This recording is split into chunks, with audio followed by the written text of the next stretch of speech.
Walk me through your resume. It's an interview question that's really not going away. It doesn't matter if you're early in your career or you're 20 years in. You're gonna have to answer this question over and over throughout your entire career. The people that nail this question drastically improve their chances of moving forward in the interview process. And the folks that can't answer it effectively often find themselves wondering why they're not moving forward. In this video, I'm going to give you a very simple and clear strategy that you can use to navigate this important interview question.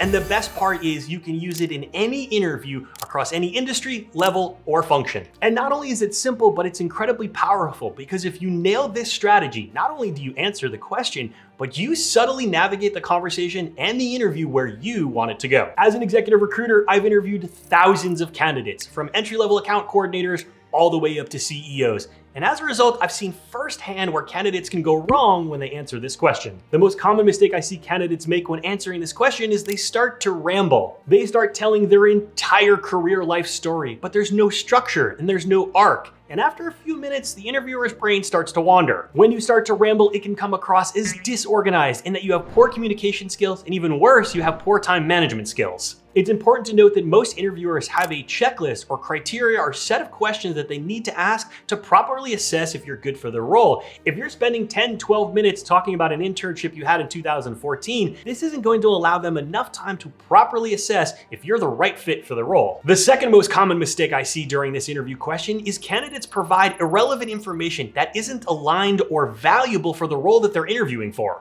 And while this question may appear like they want to hear about your entire background, when someone says, walk me through your resume, what they're really asking for is, help me understand how your past experience and roles are aligned and relevant for the one that we're talking about today. I was once interviewing a vice president candidate who spent 15 minutes telling me about these great corporate events he had planned. Great stories, and I'm sure the events were super successful, but the role that we were talking about had zero event management responsibilities. If that candidate had just spent a few minutes skimming the job description, they would have realized talking about events was going to send us off track. And those valuable 15 minutes could have been better used to talk about relevant experience that he can bring to the role. And the third most common mistake, and honestly probably the most detrimental, is candidates love to talk about their activities and don't spend enough time on their results. They spend all of their time listing out what they did and don't spend any real time talking about what they achieved. If you take away one thing from this video, when you're answering this question, I want you to focus more on the impact that you drove and less on the actions you took. All right, so let's get into it. How do you effectively walk somebody through your resume in a way that makes it clear, strategic, and engaging? The first question I often get is, where do I start? Do I start at the top with my most recent role and work my way backwards,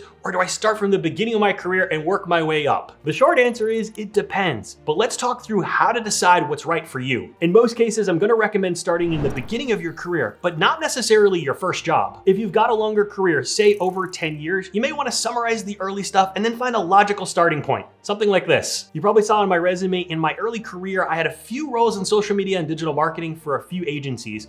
But for this conversation, it probably makes sense to start when I joined company X and I really started focusing on Y. In that example, I acknowledge my background, I summarize early experience, but I start to guide the conversation to what I believe is the most relevant for the role. You don't need to over-explain roles that are outdated and irrelevant. For instance, a lot of technology has advanced, specifically as you think about the boom of AI right now. A lot of the things that we did 10 years ago, roles, functions, responsibilities, have drastically changed. So you don't need to spend a lot of time summarizing them. You might have also had a career change. For me, I've only been an executive recruiter for a little over a decade, though I have over 20 years of experience. If I'm applying for a recruiting role, I'm not gonna spend a whole lot of time on my previous experience. Yes, I was in sales and there's parallel and transferable skills, but they're not as important as the last 10 years as a recruiter. Let's talk about education. How much time should you spend on education when you're walking through your resume? If you're a recent graduate, and this includes undergrad or graduate school, go for it. Set the stage and give them some context on your degree and where it can add value, but don't spend too much time dwelling on it. Now, the caveat to that is if you went to a tier 1 school, or the degree or education is directly relevant for the role, you can spend a few extra minutes on it. But to be honest with you, hiring managers and recruiters are gonna wanna spend most of their time talking about real world experience. All right, here's the secret sauce. When you're walking somebody through your resume, don't focus on the responsibilities and activities of the role. I want you to focus on these 4 things. Number 1, where did you add value? Number 2, what are you the most proud of? Number 3, what skills did you learn or sharpen that you can bring to this role? And lastly, what's the most relevant experience that you had that you can connect to this opportunity? Most interviewers are going to understand the basic responsibilities based off of your job title, but what they're really trying to uncover during the interview is where are you going to add value? Let's use an example. Let's say I'm a social media manager. Most people would say something like this. As a social media manager, I oversaw all of our social media channels, including Facebook, Instagram, Pinterest, and Snapchat. I worked with our agency to ensure that we had weekly content. I launched new campaigns, as well as I built out our annual content calendar. While it may seem fine on paper, essentially all you've done is listed out the bullet points of your previous job description. Here's a much better version for the same role. As a social media manager at Crawford's, where I added the most value was I was able to help increase our followers by at least 50% across all of our core channels, including Facebook, Instagram, Pinterest, and Snapchat. And what I'm the most proud of is we launched a video-first content strategy, which was completely new for the business.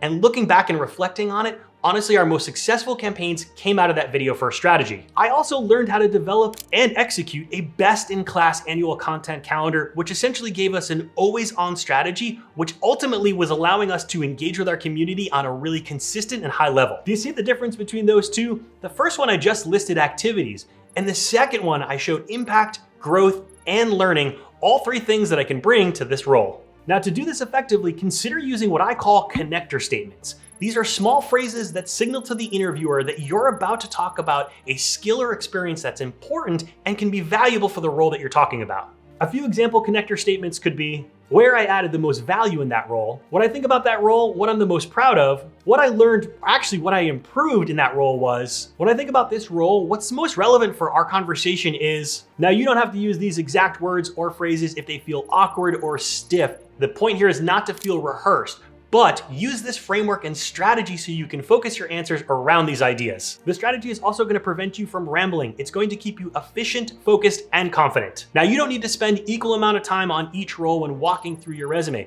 There's going to be early career stints that we talked about before, filler jobs, short stints. It's okay to just quickly summarize and move on. For example, you could say something like, I was in that role for about a year. It was kind of a short stint. I got recruited out by my previous manager, which is certainly a great opportunity. Even though it was a short stint, we did accomplish a fair amount, including X, Y, and Z. In that example, it's quick, it's clean, and you're confident, and most importantly, you keep the momentum. And while we're on that topic, when you're walking through your resume, be sure not to skip why you left each role. It doesn't have to be a long or defensive answer, it's just part of the narrative. You essentially want to show that you have a logical and intentional career arc. It can be something as simple as, I was looking for more ownership. The strategy and direction changed for the role. There was a reorg.